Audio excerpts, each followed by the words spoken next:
여러분, 혹시 지금도 설레나요? 이상하게 들릴 수도 있겠지만 정말 궁금해서 여쭤보는 겁니다. 60대, 70대가 되어서도 아침에 눈 뜨면 가슴이 두근거리고 오늘은 뭔가 좋은 일이 생길 것 같은 설렘이 있으신지요? 젊었을 때는 새로운 직장, 새로운 연애, 새로운 도전 때문에 설레었다면 지금은 어떤가요? 혹시 걱정과 불안이 설렘을 다 잠식해버린 건 아닌지요? 그런데 말입니다. 지난 30년간 수많은 어르신들을 만나면서 깨달은 것이 있어요. 진짜 인생의 꽃은 지금부터라는 것을요. 그리고 이 시기를 어떻게 보내느냐에 따라 완전히 다른 세상이 펼쳐진다는 것도요. 오늘 이 이야기가 도움이 되시길 바라며 영상 시작하기 전에 구독 버튼과 좋아요 한 번씩 눌러주세요. 여러분과 함께 나누고 싶은 이야기가 정말 많거든요. 자, 그럼 이제 진짜 이야기를 시작해 볼까요? 얼마 전 아내와 함께 제주도 여행을 다녀왔습니다. 비행기에서 내려 렌터카를 타고 달리는데 문득 이런 생각이 들더라고요. 이게 얼마나 오랫동안 할 수 있을까? 운전도 여행도 이런 자유로운 일상들 말이에요. 그때 갑자기 20년 전에 만났던 한 분이 떠올랐습니다.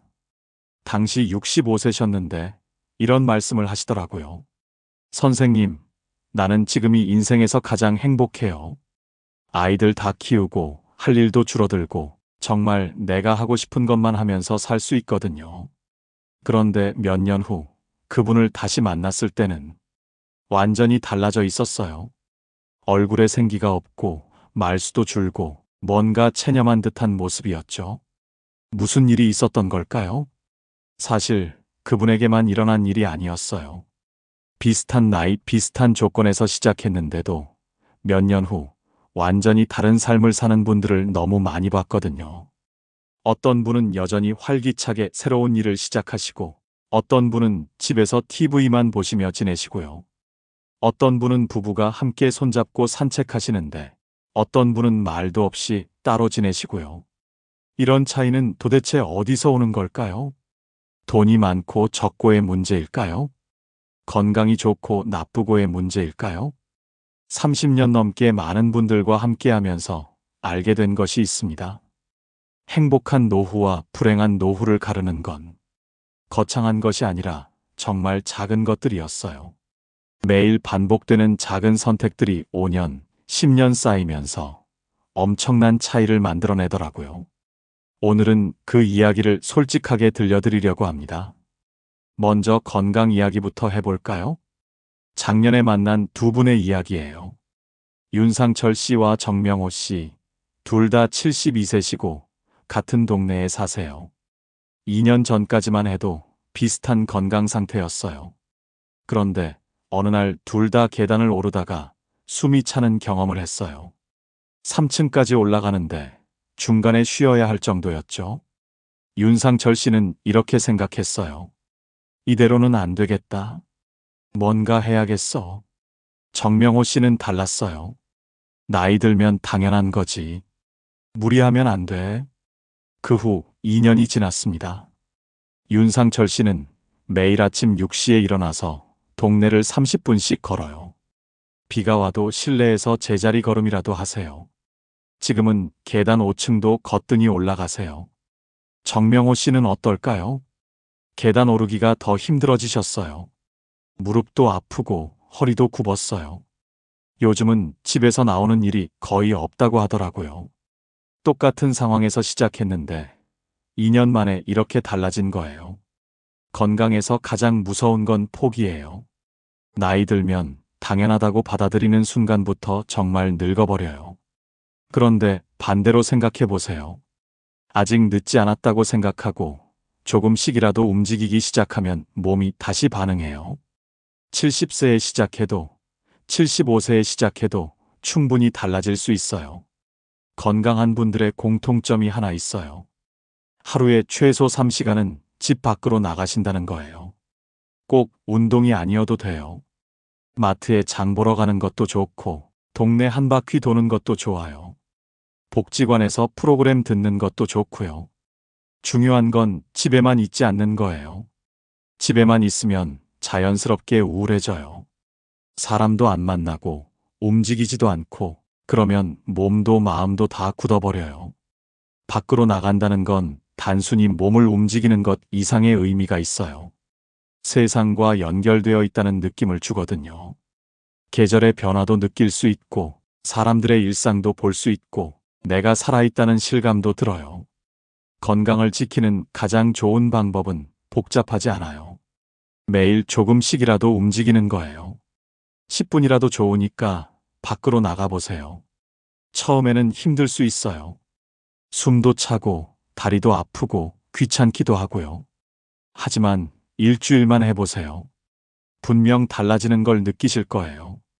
그리고 혼자 하기 어려우시면 누군가와 함께 하세요. 이웃집 사람들과 함께 산책하거나 복지관 프로그램에 참여하거나요. 사람과 함께하면 더 재미있고 지속하기도 쉬워져요. 건강에 대해 하나 더 말씀드리고 싶은 게 있어요. 병원에 너무 자주 가지 마세요. 물론 정기검진은 필요해요. 하지만 사소한 것마다 병원에 가면 오히려 병이 생겨요. 의사들이 이것저것 검사하고 약도 많이 주고 그러다 보면 정말 환자가 돼버려요. 작은 아픈 건 며칠 지켜보세요. 대부분 저절로 좋아져요. 우리 몸에는 자연 치유력이 있거든요. 약도 너무 많이 드시지 마세요. 특히 영양제는 정말 조심해야 해요. TV에서 이것저것 좋다고 하니까 다 사드시는데 대부분 필요 없어요. 균형 잡힌 식사와 적당한 운동, 충분한 수면이면 충분해요. 너무 복잡하게 생각하지 마세요. 이제 관계에 대해 이야기해 볼까요? 부부 관계부터 이야기해 볼까요? 은퇴 후 부부 갈등이 급증한다는 이야기 들어보셨죠? 실제로 그래요. 30년, 40년을 함께 살았는데도 갑자기 함께 있는 시간이 늘어나면 문제가 생겨요. 특히 남편분들이 어려워하세요. 평생 회사에서 바쁘게 살다가 갑자기 집에서 24시간을 보내야 하니까요. 얼마 전에 만난 한 부인이 이런 말씀을 하시더라고요. 남편이 은퇴하고 나서 제가 하는 일 하나하나에 간섭해요. 밥은 언제 줄 거냐? 청소는 왜 이렇게 하냐? 40년간 혼자 다 해왔는데 갑자기 이래라 저래라 하니까 정말 답답해요. 남편 입장에서도 답답하긴 마찬가지예요. 할 일이 없으니까 자꾸 잔소리하게 되는 거죠. 이런 문제를 어떻게 해결할까요? 성공적으로 해결하신 분들의 공통점이 있어요. 하루에 몇 시간씩은 따로 보내신다는 거예요. 부인은 오전에 문화센터에 가시고 남편은 오후에 친구들과 만나거나 산책을 나가세요. 저녁에 만나면 서로 하루 있었던 일을 이야기해요. 이렇게 하면 신기하게도 할 이야기가 많아져요. 서로 다른 사람들을 만나고 다른 경험을 하니까요. 24시간 붙어 있으면 답답하지만 조금씩 떨어져 있으면 오히려 그리워져요. 그리고 함께하는 시간이 더 소중해지고요. 또 하나 중요한 건 역할을 나누는 거예요. 40년간 부인이 집안일을 다 했다면 이제는 남편도 함께 해야 해요. 처음에는 서툴 수 있어요. 밥도 잘 못하고 청소도 어설프고요. 하지만 조금씩 배워가면 돼요. 함께 요리하고 함께 청소하고 함께 장도 보고요. 이런 일상을 함께 하다 보면 새로운 재미를 발견하게 돼요. 그리고 서로에게 감사 인사를 하세요. 오늘 밥 맛있었어. 청소 고마워. 함께 있어서 좋아. 이런 말들요. 40년을 함께 살았으니까 당연하다고 생각하지 마세요. 매일매일이 새로운 선물이라고 생각하세요. 자녀와의 관계도 중요해요. 요즘 성인 자녀가 부모님께 계속 의존하는 경우가 많아요. 35세, 40세가 되어서도 부모님 집에서 살거나 계속 용돈을 받거나 사업 자금을 달라고 하거나요. 반대로 부모님이 자녀에게 너무 간섭하는 경우도 있어요. 언제 결혼할 거냐? 왜 이직을 하냐? 손자는 언제 낳을 거냐? 둘 다 건강하지 않아요. 가족이라고 해서 경계선이 없으면 안 돼요. 자녀들도 이제 어른이에요. 자기 인생을 스스로 결정할 권리가 있어요. 부모가 모든 걸 결정해 줄 수는 없어요. 그렇다고 해서 무관심하라는 건 아니에요. 관심은 갖되 간섭은 하지 마세요. 자녀가 어려움에 처했을 때 조언은 해주되 강요는 하지 마세요. 엄마 아빠는 이렇게 생각해라고 말하고 선택은 자녀가 하도록 하세요. 특히 돈 문제는 정말 조심해야 해요. 가족 간의 돈 거래는 10중 8구 문제를 일으켜요. 이번만 빌려줘 꼭 갚을게라고 하지만 대부분 돌려받지 못해요. 그리고 그때부터 관계가 어색해져요. 자녀가 돈을 달라고 하면 이렇게 말씀하세요. 내가 정말 필요하다면 은행에서 대출 받아라. 그게 너한테도 좋고 우리한테도 좋다.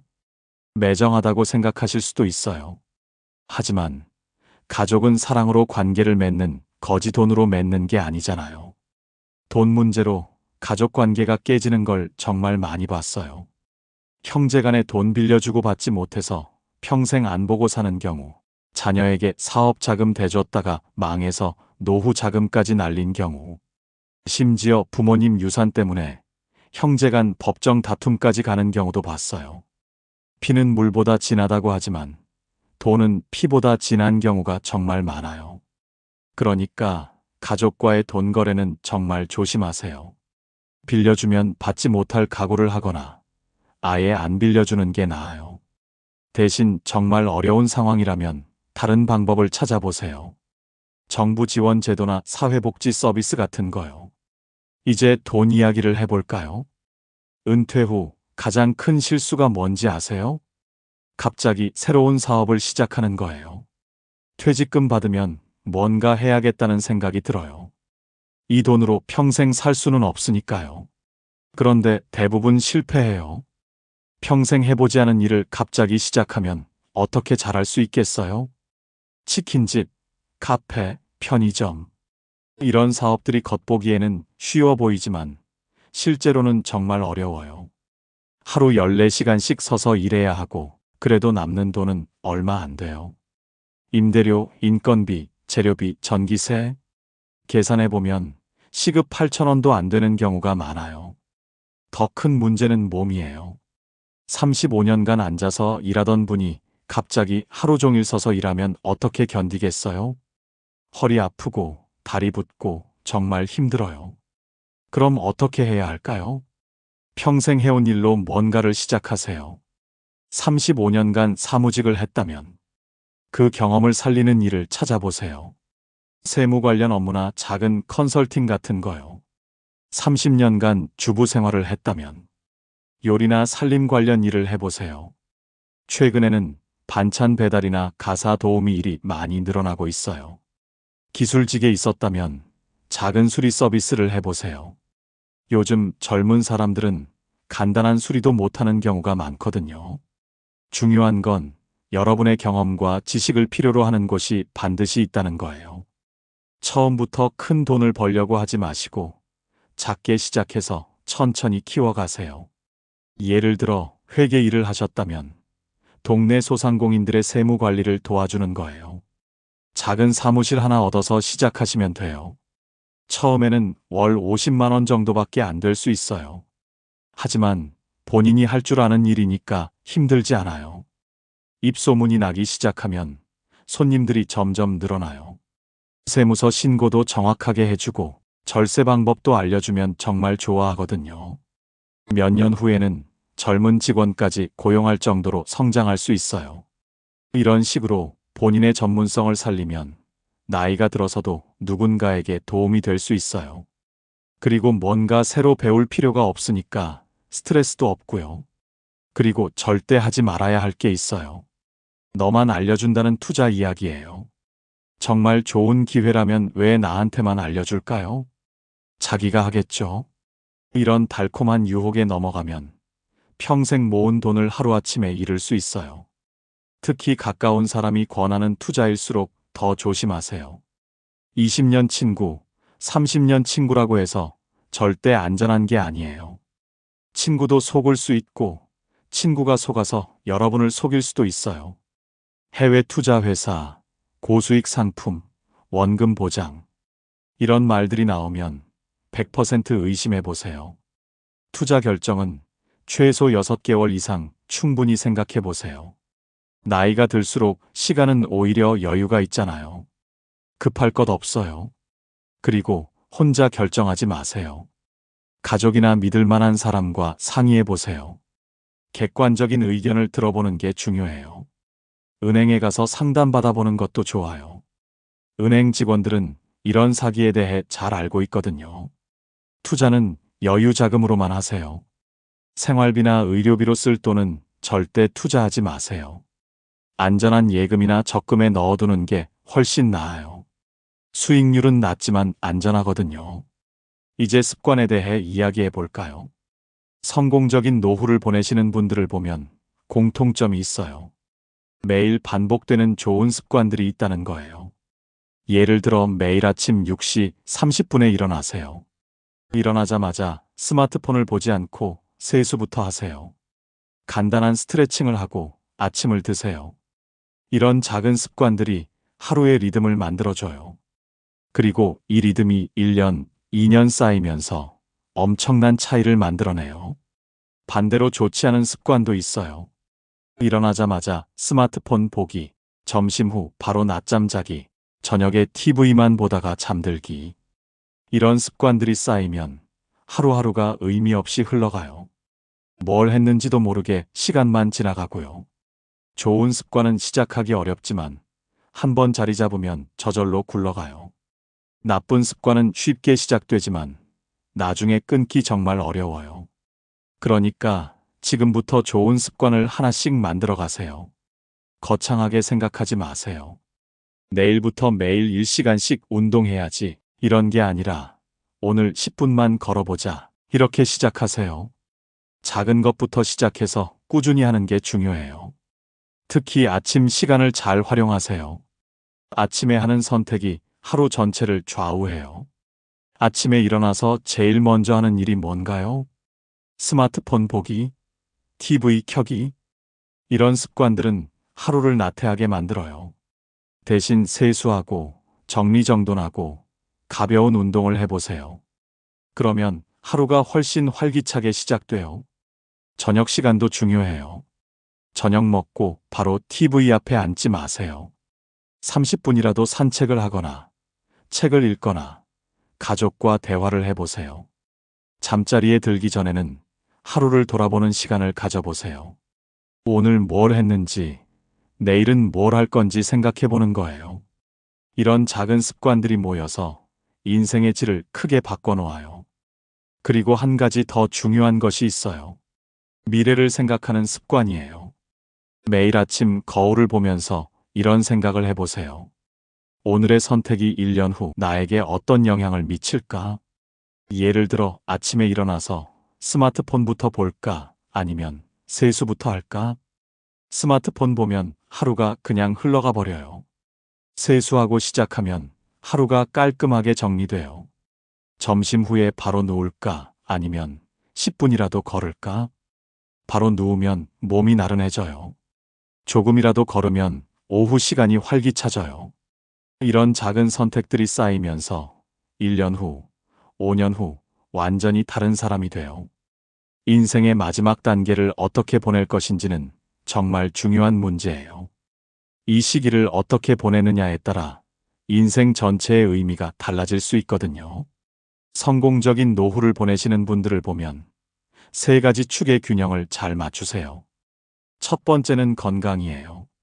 매일 조금씩이라도 움직이고 사람들을 만나고 밖으로 나가세요. 두 번째는 관계예요. 가족과 건강한 경계선을 지키고 새로운 인간관계도 만들어 가세요.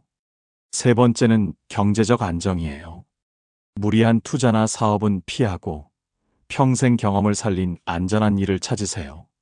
이 세 축이 균형을 이룰 때 정말 품격 있는 노후가 시작돼요. 그런데 여기서 하나 더 중요한 게 있어요. 마음가짐이에요. 나이 들수록 어떤 마음가짐을 가져야 할까요? 우선 자랑하지 마세요. 우리 자식이 어느 회사 다닌다. 우리 집이 얼마다. 이런 이야기는 하지 마세요. 젊은 사람들이 들으면 부담스러워해요. 그리고 그런 자랑이 정말 의미 있는 것도 아니고요. 남의 흉도 보지 마세요. 다른 사람 험담하거나 비교하지 마세요. 저 집은 왜 저럴까? 요즘 젊은이들은 버릇이 없어. 이런 말들 하지 마세요. 세상이 변했어요. 우리 때와는 다른 방식으로 살아가는 거예요. 그걸 이해하고 받아들이려고 노력하세요. 지적하려 들지도 마세요. 너는 왜 이렇게 하냐, 저렇게 하냐, 간섭하지 마세요. 자녀든, 손자든, 이웃이든 각자의 방식이 있어요. 대신 어떻게 하세요? 다른 사람 말을 잘 들어주세요. 젊은 사람들의 이야기에 귀 기울여 보세요. 새로운 것을 배울 수 있어요. 먼저 따뜻한 말을 건네세요. 오늘 날씨 좋네요. 어디 다녀오세요? 고생 많으세요. 이런 말들이요.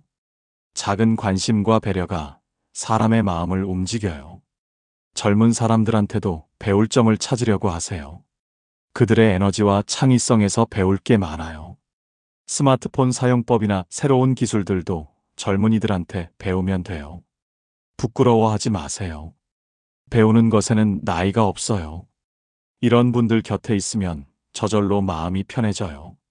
아, 나도 저렇게 나이 들고 싶다는 생각이 들거든요. 나이 든다는 것은 꼭 부정적인 것만은 아니에요. 오히려 많은 장점들이 있어요. 경험이 쌓였으니까 실수를 덜 해요. 젊을 때 고민했던 많은 것들이 이제는 별거 아니라는 걸 알아요. 시간적 여유도 생겼어요. 회사에 매일 나가지 않아도 되고, 아이들 뒷바라지도 끝났고요. 정말 하고 싶었던 것들을 이제 할 수 있어요. 여행도 가고, 취미도 즐기고, 새로운 사람들도 만나고요. 그리고 마음의 평안함도 얻을 수 있어요. 젊을 때처럼 치열하게 경쟁하지 않아도 되고, 남들 눈치 보며 살지 않아도 되고요. 이런 것들이 나이 드는 것의 선물이에요. 복지관 같은 곳을 적극 활용해 보세요.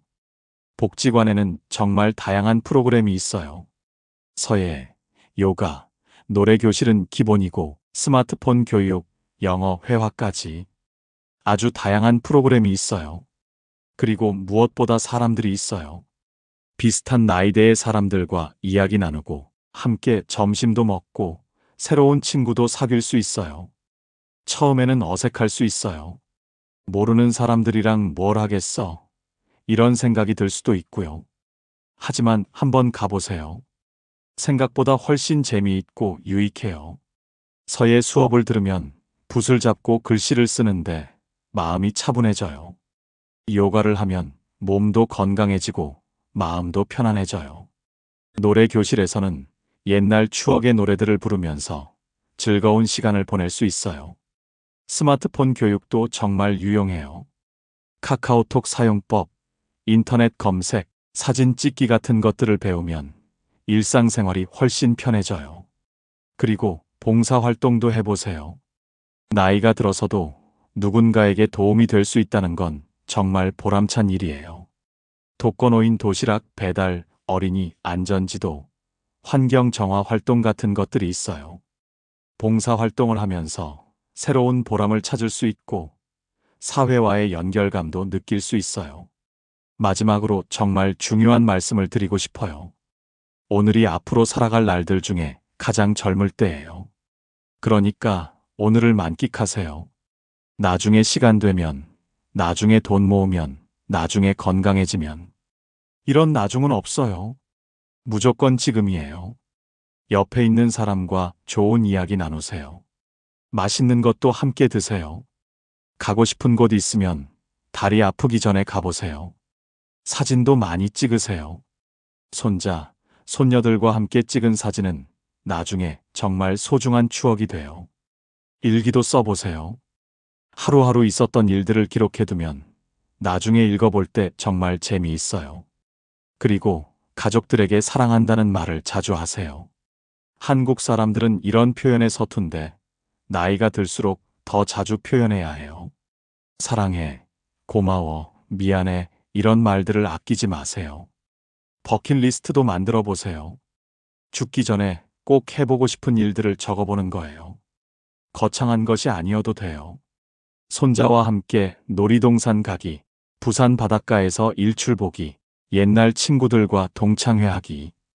이런 것들이요. 그리고 하나씩 실천해 보세요. 나이가 들수록 시간이 빨리 지나가는 것 같지만 아직 할 수 있는 일들이 많아요. 건강을 잃으면 정말 아무것도 할 수 없어요. 돈을 잃어도 다시 벌 수 있지만 건강을 잃으면 돈으로도 되돌릴 수 없어요. 그러니까 건강을 최우선으로 생각하세요. 매일 조금씩이라도 움직이고 좋은 사람들과 좋은 시간을 보내세요. 인생의 마지막 장을 어떻게 쓸 것인지는 여러분에게 달려 있어요. 슬프고 외로운 마지막이 될 수도 있고 행복하고 의미 있는 마지막이 될 수도 있어요. 지금까지 살아온 인생을 후회하지 마세요. 여러분은 정말 열심히 살아오셨어요. 자식 키우고, 가정 꾸리고, 사회에 기여하고, 정말 대단한 일들을 해내셨어요. 이제는 여러분을 위한 시간이에요. 정말 하고 싶었던 것들을 하면서 사는 시간이요. 꿈을 포기하지 마세요. 70세에 그림을 시작하신 분도 있고, 75세에 새로운 언어를 배우신 분도 있어요. 늦은 때란 없어요. 지금이 새로운 시작의 때입니다. 여러분과 함께 이 시간을 나눌 수 있어서 정말 기뻤습니다. 나이 드는 게 두려운 일이 아니라 오히려 기대되는 일이었으면 좋겠어요. 아, 나이 들면 이런 재미도 있구나. 이런 여유도 생기는구나. 이런 지혜도 생기는구나. 앞으로 펼쳐질 여러분의 인생이 설렘과 희망으로 가득하길 바라요. 매일 아침 눈 뜰 때마다 오늘도 좋은 하루가 될 거야 라고 생각하세요. 그리고 실제로 좋은 하루를 만들어 가세요. 작은 기쁨들을 놓치지 마세요. 따뜻한 햇살, 맛있는 밥, 가족의 안부 전화, 이웃의 따뜻한 인사. 이런 것들이 인생을 풍요롭게 만들어줘요. 여러분의 품격 있는 노후를 진심으로 응원합니다. 오늘 이야기가 조금이라도 도움이 되셨다면 좋아요와 구독 부탁드려요. 그리고 댓글로 여러분의 생각도 들려주세요. 어떤 습관부터 새롭게 시작하고 싶으신지, 어떤 부분이 가장 공감됐는지 정말 궁금해요. 여러분의 이야기를 듣고 싶습니다. 빛나는 인생의 지혜 채널에서는 앞으로도 여러분과 함께 나누고 싶은 이야기들을 계속 준비하고 있습니다. 노후 생활의 지혜, 건강관리법, 가족관계 개선 방법 등 실질적인 도움이 되는 내용들로 찾아뵐게요. 다음에 또 만나요. 오늘 하루도 설렘과 감사함으로 가득 채우시길 바랍니다. 건강하세요. 행복하세요. 그리고 항상 웃으세요. 감사합니다.